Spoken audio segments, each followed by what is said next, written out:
Imagine being part of the very first family that ever walked the earth. No neighbors, no other families, no cities, just you, your parents, and a brand new world. That's where this story begins, with Adam and Eve, shortly after they left the Garden of Eden. Life outside the garden wasn't as easy. The world was still new and everything had to be learned from scratch. But life continued, and before long, Adam and Eve had two sons. Their names were Cain and Abel. Cain was the older brother, and he became a farmer. Day after day, he worked the soil, planted seeds, and watched crops grow. Abel, the younger, became a shepherd. He spent his time with sheep, guiding them, protecting them, and making sure they had what they needed.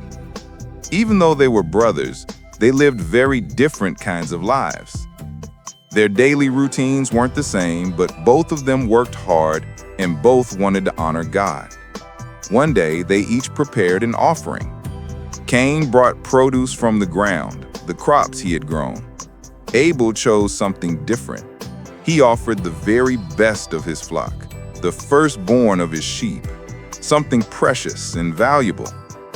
When they presented their offerings, God accepted Abel's, but he did not accept Cain's in the same way. We're not told every detail about why, but we are told that Abel offered his best, while Cain simply offered something. In other words, Abel gave with a sincere and generous heart. This moment changed everything. Cain felt rejected. He felt angry and jealous. He saw his brother being approved by God and felt like he'd been pushed aside. Instead of asking himself how he could do better or asking God what he wanted, Cain let those feelings sit in his heart until they grew into bitterness. God saw what was happening inside him and spoke to him. God asked, "Why are you angry? If you do what is right, won't you be accepted?" And then came a powerful warning. Sin is crouching at the door. It desires to have you, but you must rule over it. In other words, Cain had a choice. He could master his anger, or his anger would master him. Cain chose the second. He spoke to Abel and invited him out into a field. We don't know what they talked about.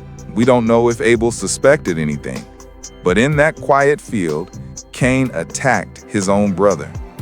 Abel, the innocent shepherd, was killed.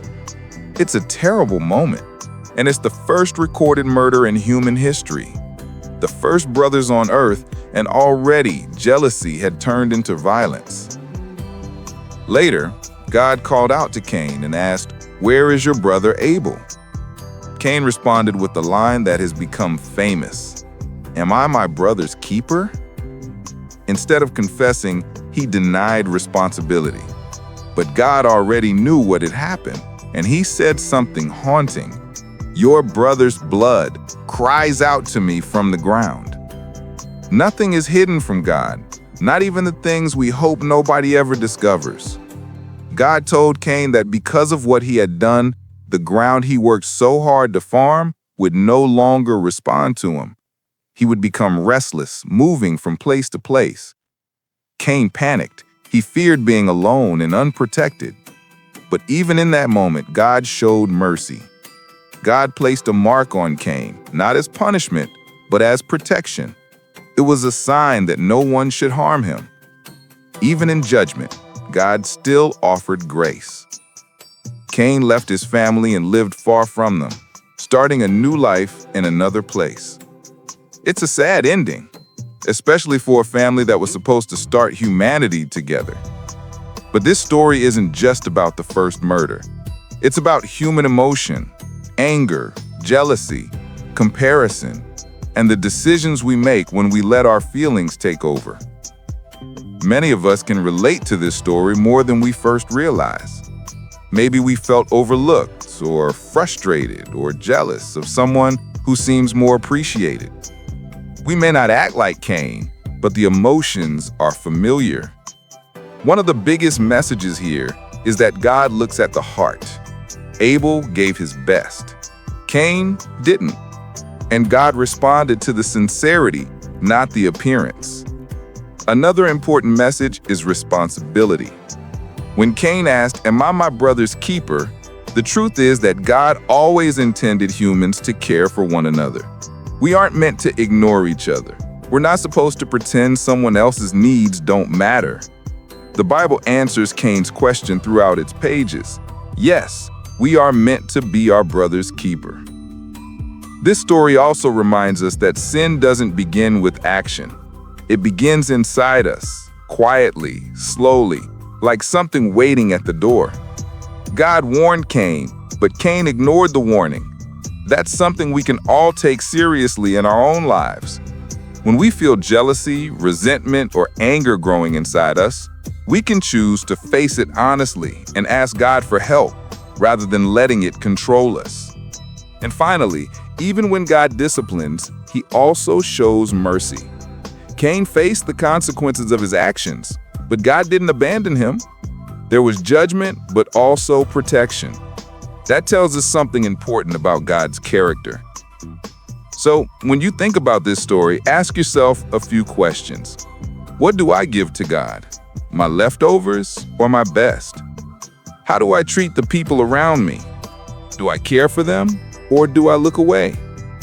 And when difficult emotions rise in me, do I master them or let them master me? Cain tried to hide what he had done. He tried to avoid responsibility, but the truth rose to the surface. In our own lives, let's choose honesty. Let's choose love. Let's choose compassion. Let's choose to be our brother's keeper. Because in the end, that's what God calls us to be. People who give from the heart, who treat others with care, and who refuse to let jealousy take over our lives. The story of Cain and Abel is more than ancient history. It's a mirror that reflects what goes on inside every human heart. And it quietly reminds us that even when we fall short, God still guides, warns, and offers mercy. That's a message worth remembering. Thank you for watching. If this story brought you clarity or inspiration, consider subscribing for more simple, engaging narrations of Bible stories. See you in the next one.